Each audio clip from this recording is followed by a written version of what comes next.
Hello, and welcome to this exciting and fundamental analytics training module. My name is Jordan, and I am excited to take you on this analytical journey. This training module, Data, is the first module in a three-part series on data and its importance in analytics. This video series is designed to help build a strong foundation of analytical knowledge and skills regarding data. Each data module will build upon the previous data module, and because of the nature of the build of these modules, the subsequent modules, aggregations, and distributions should be taken after completing data.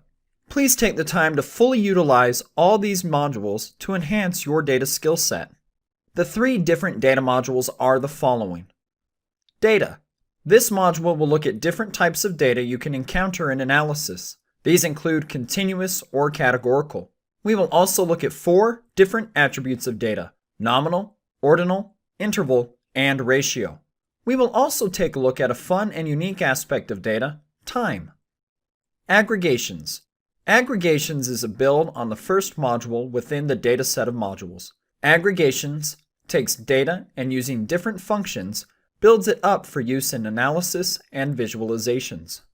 Distributions.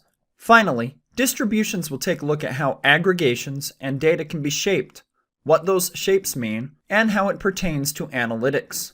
We will also dive into the familiar term of standard deviation and explore how it is a part of distributions. We encourage you to follow these data modules in order, as each module will build upon another module. Also, these data modules will help build up and help lead to the other analytical and non-analytical modules within the Qlik Continuous Classroom. Finally, we hope to build a strong understanding of how important data is to analytics, how setting data up correctly helps to shape analysis and avoid a syndrome that can be affectionately called crap in, crap out, and how with good data setup and structuring and good data knowledge, you are armed to succeed in analytics. In this data learning module, you will walk away with the following understanding: what data is, what are different types and attributes of data, why understanding data characteristics is important in the world of analytics today. To start off, let's ensure we have a strong understanding of what data is, and we will do that by defining data. Data is facts or information that can be used for reporting, calculations, planning, or analysis. Okay, that definition seems straightforward, but so what? First, let's take a look at some examples of data. Let's show just how much data is being collected and produced, and show you some specific examples. Based on a graphic from 2015 by Ben Walker of VoucherCloud, 2.5 quintillion bytes of data is created each day. What in the world is quintillion bytes? Well, this is enough data that it would fill 10 million Blu-ray discs, which, if you stacked those on top of each other, would stack up to the height of 4 Eiffel Towers. That data is created each and every day. Isn't that amazing? That was in 2015. Can you imagine, as time goes on, how much data will be produced? So what are examples of this massive amount of new data that is growing so quickly? Stats in 2015 show that in a single minute, 216,000 posts to Instagram occur. 204 million emails are sent. 72 hours worth of footage is posted to YouTube, and 277,000 tweets are tweeted. All of that within 1 minute. This training has been going on for over 3 minutes. Think of how many pictures have now shown up online while you have been in the training. These data examples might seem fun, but they also have a place within the analytic world. These types of data can be seen as unstructured data, meaning the data does not have a data structure to its setup. Big data plays a big part here. Analysis of unstructured data allows analysts to find sentiment, trends, feelings towards products and services, which can then be used for business purposes. Other types of data can be more straightforward: structured data. Data that has a defined setup structure. Information or metrics on companies purchasing a product, applications for credit cards, sales and revenue numbers in a quarter, data warehouses, and so forth. It is crucial to understand what kind of data you are using in order to build correct data architecture in the back-end systems, and in order to analyze it on the front end. Data knowledge is imperative to success. So how will a knowledge of data help in your career? Data has a crucial place within analytics. Data is used to build back-end systems, such as a database warehouse. If the data isn't optimized in a back-end system, or the data architect designs and builds the data in a manner not according to the needs of the analyst or user, the analysis has a strong chance of not producing correct results.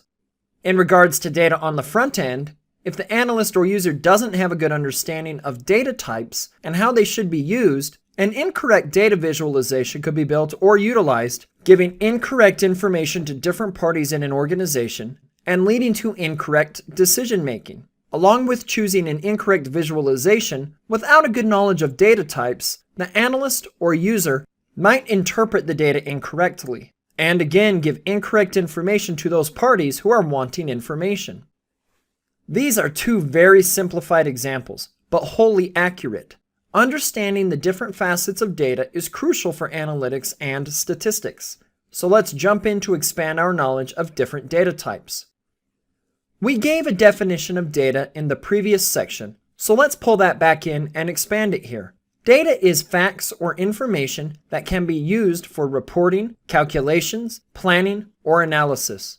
As was shown in different examples, data is collected information that can be used for different means or purposes. Tweets can be used to analyze opinions.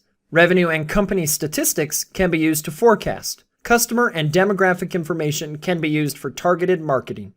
We will dive into real-world application in a little. First, let's look at data types. To help us understand data better, it must be understood there are multiple types of data that exist. Let's start off by discussing two specific types: continuous and categorical data. Continuous data is data that can vary along a continuous range. Continuous data is measurement data. For example, height. There is a range of heights individuals can be, and that is on a continuous scale, and is therefore continuous data. Continuous data is quantitative data. Quantitative data can be measured or counted. Qlik software would count the continuous data as a measure. Categorical data is data that is not continuous and takes on certain values. For example, gender or different types of marketing campaigns within a company. The data is specific, categorical, and can be used as a descriptive type of data within analysis. Categorical data is qualitative data. Categorical data is data that is used to make distinctions between groups. Qlik software calls categorical data a dimension. One data type that you might hear or see that falls into both quantitative and qualitative data is discrete data. Discrete data is data that only has certain direct values that it can select. An example of discrete data would be students in a class. You are not going to have 26.2 or 27.4 students. You will have a discrete number, 26 or 27. This is a little tidbit of information to have in the back of your mind as you work with data. Let's take a moment to quiz you with a couple of examples to see if it is continuous or categorical, or maybe even discrete. Profit margin. Continuous. Product type. Categorical. Mountain height. Continuous. Make of a car.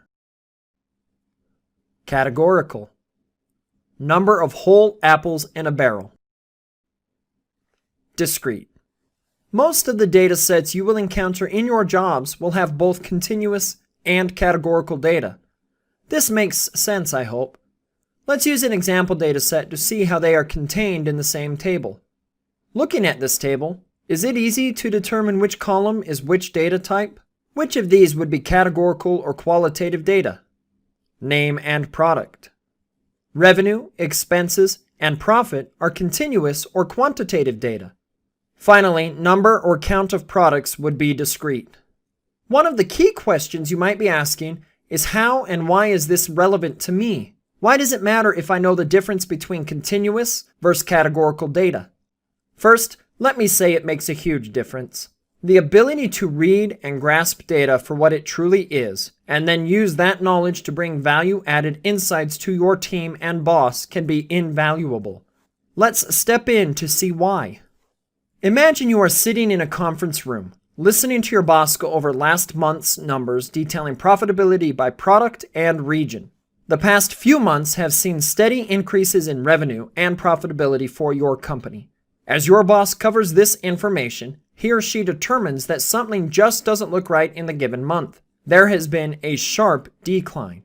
Your boss, of course, wants to know what is driving this. You, having a good grasp on data and analytics, are asked to put together a short presentation detailing what is going on. Because you know what values in the data represent continuous, categorical, and discrete, you have the ability to pick the correct visualizations to design and share with your boss. You jump into the data, find which product has caused the decline. This is categorical data for the product, continuous for the profit. And notice that the count of sales of these products dropped significantly, discrete data. As you follow this trail of data, you find the specific region where the decline took place, are able to share this with your boss, who can then sit down with that region's group to determine a course of action. This might seem like it would make sense, but without a good grasp on the types of data with which you are working, building the correct charts and visualizations could be harder than you think. In fact, if you build an incorrect visualization, you could determine something was causing the decline when in fact it wasn't, causing more harm to your company and team than good. This concludes part 1 of a 2-part video. Please close this browser window